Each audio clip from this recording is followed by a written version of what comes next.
नमस्कार, कार्यक्रम white paper में आपका स्वागत है। मैं हूं विनोद कुमार। दर्शकों, उमर अब्दुल्ला जो चीफ मिनिस्टर है जम्मू यूटी के, उन्होंने आज एक निजी चैनल के साक्षात्कार के दौरान काफी सारी चीजें स्पष्ट कर दी हैं। उन्होंने स्पष्ट किया है कि मेरा यानी सरकार का केंद्र सरकार के साथ कोई झगड़ा नहीं है।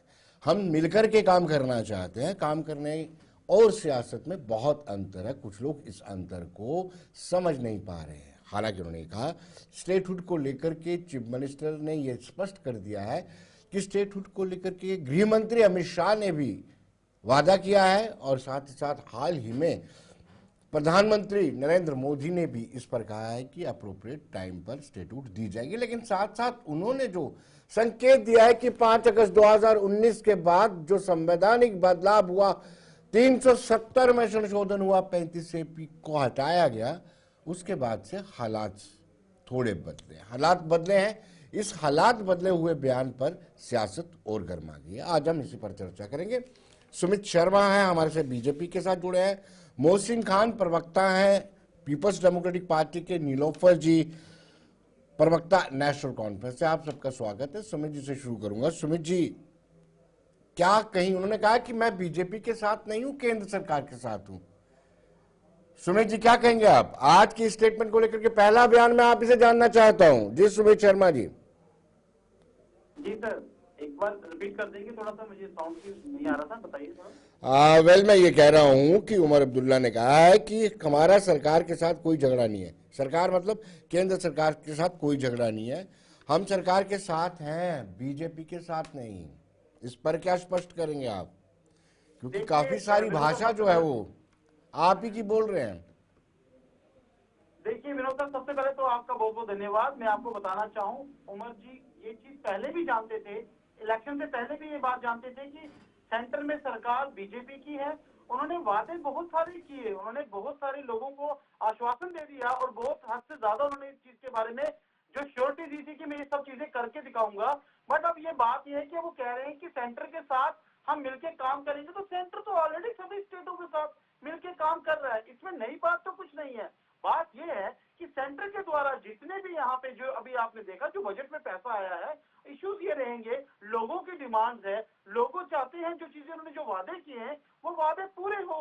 और पूर्णता से उन वादों को पूरा करने के लिए अगर उमर जी ने जो बयानबाजी पहले की थी, इलेक्शन से पहले जो उनका एक चेहरा था, इलेक्शन के बाद अगर वो चेहरा अपना दूसरे अंदाज में बात कर रहे हैं कि हम अब सरकार के साथ है, तो ये बात बनती नहीं है। सरकार तो ऑलरेडी सबके साथ है। आप बताइए, नीलोफर जी से जान लेते हैं। नीलोफर जी, के लिए भी बजट पेश करती थी। नीलोफर मसूद जी, आप हमें ये बताइए कि जब पॉलिटिशियन तेवर बदलते हैं और जैसे कश्मीर में जो सियासत होती है वो कहीं ना कहीं इमोशनल सियासत, जिसको हम कहते हैं इमोशनल सियासत होती है। ऐसे में आप जब प्रचार करते हैं और कहते हैं कि 370 हम वापस ला के देंगे, कहते हैं कि जो विशेष दर्जा वो हम आपको देंगे, और अब आप ये कहते हैं कि हम स्टेटहुड तक ही महदूद रहेंगे, तो क्या वोटर आपसे पूछेगा नहीं?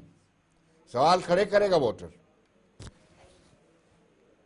देखिए, जहां तक जम्मू कश्मीर नेशनल कॉन्फ्रेंस की बात है, इन्होंने कभी भी इमोशनल सियासत की नहीं है और ना ही वो करना चाहते हैं आगे। आप खुद जानते हैं, जब एक मैनिफेस्टो बना, उस मैनिफेस्टो में अगर क्लॉज वाइज आप देख लेंगे, उसमें क्लियर लिखा है कि 370 की जद्दोजहद जो है वो हम जारी रखेंगे, तब तक जारी रखेंगे जब तक हम इसको हासिल न कर पाए। और दूसरी अहम बात, अगर आप नुक्ता 4 देखेंगे हमारे मैनिफेस्टो का, उसमें डायरेक्टली लिखा हुआ है कि जब वर्किंग असेंबली होगी, हम फर्स्ट बिजनेस रूल से पहले जो है हम वहां पर एक रेजोल्यूशन ले आएंगे। उन्होंने वो भी पूरा किया। अगर इतना ही था कि हमें खाली 300 हम हुकूमत में आएंगे, सरकार में बैठेंगे, फिर 370 लाएंगे, फिर रेजोल्यूशन पास करने का कोई मैंने ही नहीं था। हमने जो भी सामने रखा वो क्लैरिटी में रखा, मैनिफेस्टो की शक्ल में रखा, ताकि 5 साल मंसूबा हम जम्मू कश्मीर अवाम के सामने रखे। अब अभी आप इंटरव्यू की बात कर रहे थे या स्टेटमेंट की बात कर रहे थे, अभी हमें वो पूरा जो उन्होंने 37 मिनट्स दे दिया है हमारे माननीय चीफ मिनिस्टर साहब ने, जो स्टेटमेंट उन्होंने वहां पर दे दी, ये नहीं है कि आप पिक एंड चूज करके कुछ वर्ड्स को मिलाकर आप तोड़ मरोड़ उन्होंने कहा कि थोड़ा फर्क पड़ा है, अंतर। उन्होंने कहा कि हालात में सुधार हुआ है। मुझे आप कंप्लीट करने दीजिए जी। उन्होंने कंप्लीटली क्लियर कहा। उन्होंने कहा अगर हम 370 के हटने से पहले प्री और पोस्ट पीरियड देखेंगे, उसमें वाकई में फर्क है। एक बदलाव है, वो ये है कि जो मिलिटेंसी के रिलेटेड इंसिडेंट्स हो रहे थे उसमें कमी आई हुई है। जी he was very clear about it. लेकिन उसके साथ साथ उन्होंने ये भी कहा कि आप खुद जानते हैं कि जहां पर हम सियासी तरीके से अपने ताल्लुकात देखते हैं, चाहे बीजेपी है चाहे नेशनल कॉन्फ्रेंस है, right they are at two different ends, जो राइट कभी मिल नहीं सकते हैं। रही बात सेंटर की, तो जरूरी है अपने मैनिफेस्टो को देखकर, अपने रियासत की आवाम को देखकर, सरकार कोई भी अगर यहाँ पर होती तो उसको अपना हाथ बढ़ चढ़कर मिलाना है सेंटर के साथ, वहां पर कोई भी हो। उन्होंने बिल्कुल क्लियर किया है, चलिए वहां पर मोहसिन जी कोई से भी जानना हो चाहेंगे। तो अपने जम्मू मोहसिन जी ये कश्मीर को यू आगे टर्न, बढ़ाने के लिए उनके साथ काम करना है। चलिए बाकी जो पॉलिटिकल मोहसिन जी से डिफरेंसेस जान है वो लेते तो हैं। अपनी मोहसिन जी, जगह है। मोहसिन जी आप कैसे देखते हैं कि वाकई में उन्होंने कहा कि अंतर आया है, ये बदलती भाषा को आप कैसे डिफाइन देखिए करते विनोद जी, हैं?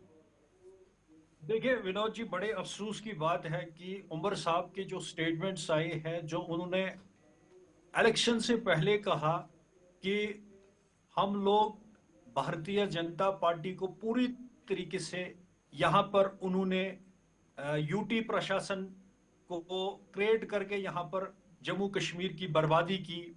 लेकिन मुझे बड़े अफसोस के साथ ये कहना पड़ता है कि आज उमर साहब का स्टेटमेंट आया, उन्होंने ये चीजें बताई कि 370 की एब्रोगेशन के बाद यहाँ पर मेजर चेंजेस आए हैं, जहां इन्हीं के पार्टी के लीडर जावेद बेग साहब ने कहा कि यहाँ पर जो मेजर चेंजेस, जिन्होंने एक्सप्लेन किया इस चीज को, कहा कि यहाँ पर जो हुर्रियत सेपरेटिस्ट लीडर्स का डाउनफॉल आया है, उसके साथ साथ उनकी ये बयानबाजी भी हुई कि यहाँ पर यूनिवर्सल फैक्टर्स की बात की गई। लेकिन मैं ये बताना चाहता हूं कि डॉक्टर साहब जो है, फारूक साहब जो है, वो वही इससे पहले कहते हैं, आज इक्तदार में आकर नेशनल कॉन्फ्रेंस की लीडरशिप हुर्रियत वालों को अपना दुश्मन मानती है। लेकिन फारूक साहब भी कहते थे, हुर्रियत वालों तुम आगे बढ़ो, हम तुम्हारे पीछे चलने के लिए तैयार हैं। और मैं यहाँ पर नेशनल कॉन्फ्रेंस की प्रवक्ता जी ये कह रहे हैं कि नेशनल सरकार के साथ है,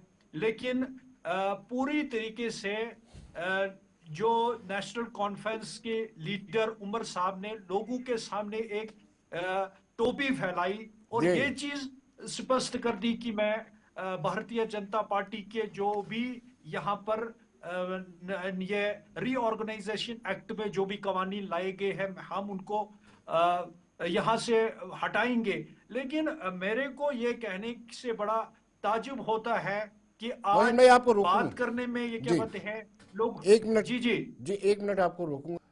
ब्रेक के बाद एक मरतबा फिर स्वागत है। नीलोफर जी आपके पास आता हूं, लेकिन सुमित जी के पास एक सवाल जरूरी है। सुमित जी, जिस तरीके से आप सरकार को ग्रिल कर रहे हैं या प्रेशर डेवलप कर रहे हैं, ऐसा लगता है कि आप कहीं ऑपरेशन लोटस की तरफ तो मूव नहीं कर रहे?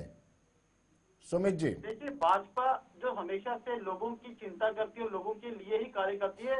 मैं आपको ये बताना चाहूँ विनोद सर कि 2019 से या 2014 से पहले वाला जो भारत का एक ढांचा जो पहले यहाँ जम्मू कश्मीर में चलती थी सरकारों में, तो मुझे लगता है कि एमसी या पीडीपी जो भी सरकार थी, उन्हें लगता था कि आज भी वैसा ही सिस्टम रहेगा, जम्मू कश्मीर पिछड़ा रहेगा। लेकिन जम्मू कश्मीर पिछड़ा नहीं रहेगा, क्योंकि यशस्वी प्रधानमंत्री मोदी जी के नेतृत्व में पूरा देश आगे बढ़ रहा है, तो जम्मू कश्मीर भी आगे बढ़ रहा है। अब जाके जब इलेक्शन में बहुत सारी बातें, बहुत सारी जो खामियां दिखाने के प्रयास कर रहे थे, चाहे एनसी हो चाहे पीडीपी हो या अन्य जो भी हो, अब उन्हें पता चला कि ये देश वाकई आगे जा रहा है, जम्मू कश्मीर डेवलपिंग होता जा रहा है दिन ब दिन, तो उन्हें लगा, जिसने आपने बताया, जैसे उन्होंने बोला कि उन्होंने बताया कि 370 जी, जम्मू कश्मीर आगे नहीं जा रहा है। जम्मू कश्मीर के अंदर अल्कोहल शराब के ठेके खोले जा रहे हैं, स्कूल्स और कॉलेजेस के बाहर शराब के ठेके खोले जा रहे हैं, और जम्मू कश्मीर की सरकार के जो वजीर आला है उमर साहब भी उस पर बात करने के लिए राजी नहीं है। कौन सी तरक्की याफ्ता आपने माहौल? मोहसिन भाई, 2002 में आपकी सरकार थी, 2014 में भी आपकी सरकार थी, उखाड़ फेंकते इन ठेकों को। आपको किसने रोका था? कांग्रेस और भाजपा ने रोका था। देखिए, आप तो देश का तिरंगा जलाने की बातें करते थे। जब 2002 में हमारी सरकार थी, हमने इंडो पाक रिलेशंस बनाए, हमने जम्मू कश्मीर के लोगों को इस बात से वाकिफ करवाया कि आपके बिजली प्रोजेक्ट जो है जिनकी इनकम आप पे पीडीपी ने गुपकार बनाया। आपस में साथ में लड़ने की इनका बात की। यहाँ से नेशनल कॉन्फ्रेंस की आप हुकूमत जो जम्मू 27 कश्मीर साल की आवाम को जम्मू धोखा कश्मीर दे के रहे अंदर हो। फुल मेजोरिटी आप में रही, दोनों उस सरकार पे एमपी जम्मू कश्मीर के की अंदर आवाम को पहले धोखा शख्स देने में फर्स्ट तुली है। कश्मीरी लीडर जो है वो was the minister in BJP, वो उमर साहब थे, जिनको पूरी दुनिया के अंदर भारतीय जनता पार्टी ने पोस्टर अरे बॉय मोहसिन बनाया हुआ साहब, बेटे को, आप अपनी और हुकूमत पूरी देख दुनिया के लीजिए। अंदर आप इन्होंने एक बोला दूसरे कि पर जो मसले ये कश्मीर कुछ नहीं है। मैं ये यहाँ ताने नेशनल कस रहे हैं ना, कॉन्फ्रेंस मुझे के लगता है ये बावजूद अपने तो आप पर ही आप कस रहे आप हैं, लोग क्योंकि तुक्का आपको निकाल शायद थे। भूल गया है आप लोग तुक्का 2014 के बाद आप दो की ही हुकूमत थी जो एक कोलिशन में चल रही थी, और सबसे ज्यादा जो वाइन की शॉप्स है वो आप दोनों की सरकार में यहाँ खुली। ये रिकॉर्ड है, आपने गली गली कूचे कूचे यहाँ पर वाइन शॉप्स खोली, और शायद आप भूल गए हैं। उस पर आपने कितनी आपको रोक याद दिया? होना चाहिए कि आपने किस तरीके से यहाँ पर वाइन को बिल्कुल नॉर्मलाइज किया, जैसे कि पानी की बोतलें दुकानों में बिकती है या रेस्टोरेंट्स में है, उसी तरीके से आपने वाइन को जो है इतना आम कर दिया यहाँ पर। आपको शायद भूल गया है। मोहसिन भाई, आज कल ये इन पे नाटक आप सड़कों पर कर रहे हैं, कल नेशनल प्रोटेस्ट कर रहे कॉन्फ्रेंस हैं के ये या कहने के लिए जम्मू कि कश्मीर वाइन के पर डिप्टी बैन चीफ लगा मिनिस्टर दीजिए। ने कहा कि आप अगर उस वक्त कहाँ थे? 370 में आप संशोधन गली हुआ है, गली कूचा 35 कूचा से यहाँ उसके पर लिए वाइन बिक रहा पीडीपी था और जिम्मेदार आप है। लाइसेंस दे रहे थे। जी मोहसिन भाई, उन्होंने कहा है कि पीडीपी देखिए, रिस्पॉन्सिबल जम्मू है, कश्मीर के जो अंदर विशेष पीडीपी ने एक रास्ता ढूंढा गली था गली जम्मू कूचे कश्मीर कूचे के तो अंदर इन्होंने लाइसेंस इस से यहाँ किस्म पर का दे दी कि लोगों को। जम्मू कश्मीर के अंदर एक अमन की फिजा, स्कूलों के लेकिन साथ, हम मस्जिदों के साथ, गुरुद्वारों के साथ, मंदिरों के साथ इन्होंने दुकानें जिम्मेदार खुलवाई, हैं, जिन्होंने वजीर इनको आजम से शायद वजीर भूल आला गए का हैं। हलफ उठाया, वो शेख मोहम्मद और उमर आज ये साहब, रोना वो रोड पे शेर सड़कों कश्मीर पर को जिसका ये लकब लोग दे रहे ये अपने लोग, अपने पर ही रोइए, उनका काम है। क्योंकि ये जो फैलाई हुई 1996 की जहर है बात करो, ये आपकी है। नहीं 1983 की, अरे किसकी 1987 बात में। करें, किसकी बात करें? जो इस वक्त कांटे हम निकाल रहे हैं ये आपके बोए हुए हैं, आपको शायद भूल गया है। चलिए वापस लौटते हैं एक छोटे से ब्रेक के बाद। बने रहिए, लौटते हैं। मानते हैं कि 5 अगस्त 2019 के बाद सुधार हुआ है? जी मोहसिन। देखिए सर, हम इनसे यही पूछना चाहते हैं, 1996 में एस्पिरेशंस ऑफ पीपुल्स को मर्डर करने वाले कौन लोग थे? हमारे ऊपर सवाल उठाने से पहले हम इनसे ये बोलना चाहते हैं कि जो कैजुअल लेबर्स है, जिनके लिए इस वक्त हमारे 3 एमएलएज ने एक रेजोल्यूशन असेंबली के अंदर लाने के लिए स्पीकर को सबमिट एक रेजोल्यूशन की हुई है, और आने वाली जो असेंबली की डिबेट है उसमें वो उस पर डिबेट भी करने वाले हैं, जिसके लिए हमारी सदर महबूबा मुफ्ती साहिबा ने एक स्पष्ट कर दिया अपने बयान में कि उन्होंने अपने दौर में कैजुअल लेबर्स के लिए एक एसआरओ भी तैयार किया था, लेकिन केंद्र में बैठी हुई सरकार ने इस जो अपनी एजेंडा ऑफ अलायंस बना था उसको तोड़ के जम्मू कश्मीर के लोगों को मुसीबतों में खड़ा किया। लेकिन हम ये पूछना चाहते हैं इस वक्त कि जुल्म की तो हद है, एक कौम के साथ एक बहुत बड़ा धोखा इस वक्त उमर साहब कर रहे हैं कि जिन्होंने खुद ही जब जिस वक्त मैं चलिए मोहसिन भाई, टाइम नहीं है। निलोफर जी 1 मिनट में आप मोहसिन जी का जवाब दीजिए। कौम के साथ जुर्म कर रहे हैं नेशनल कॉन्फ्रेंस, उमर साहब तुरंत। उनको शायद भूल गया है, कौम के साथ तो इन्होंने धोखा किया है। आज जो लिकर कर रहे हैं इनको बोलिए 2017-2018 में जब ऑनरेबल हाई कोर्ट ने ऑर्डर पास किया था, दैट वाज इशारा था कि आप प्रोहिबिशन लगा दीजिए लिकर पर, और उन्होंने एक्साइज डिपार्टमेंट के जरिए एक जो पॉलिसी थी 2017-18 वो कंप्लीटली चेंज कर दी। अंडर सर्व्ड और अनसर्व्ड एरियाज जो है वहां पर उन्होंने कहा कि 100 मीटर की दूरी पर स्कूल, हॉस्पिटल, रिलीजियस एरियाज जो है वहां पर आप लिकर लाइसेंस दे दीजिए, लिकर शॉप लगवा दीजिए। इनको शायद भूल गया है, ये चेक कर ले। रही बात धोखा देने की, धोखा हमने नहीं दिया, धोखा आप लोगों ने दिया। एक मिनट सुमित जी को भी देंगे। जी सुमित जी, माइंड अप कीजिए 1 मिनट में। आज इन्होंने पीडीपी वालों ने शराब की बात की, लेकिन ये वही सरकार है जिन्होंने कहा था जिस्म भी नहीं, हाथ ही नहीं, जिस्म भी जला के राख कर देंगे। ये तो खून की पॉलिसी कर गए थे वहाँ पे, आज शराब से परहेज कर रहे हैं। चलिए एंटी के लिए मैं एक बात कहना चाहूंगा कि सेंटर आप लोगों के साथ आपकी वोट के लिए नहीं, सभी की वोट के लिए खड़ा है, लेकिन जो राजनीति की बात होगी। चलिए मोहसिन भाई, सुमित भाई, नीलोफर बहन, समय का अभाव है। बहुत बहुत शुक्रिया हमारे साथ जुड़ने के लिए। दर्शकों, आप बने रहिए देश दुनिया की खबरों के लिए और मुझे दीजिए इजाजत। नमस्कार।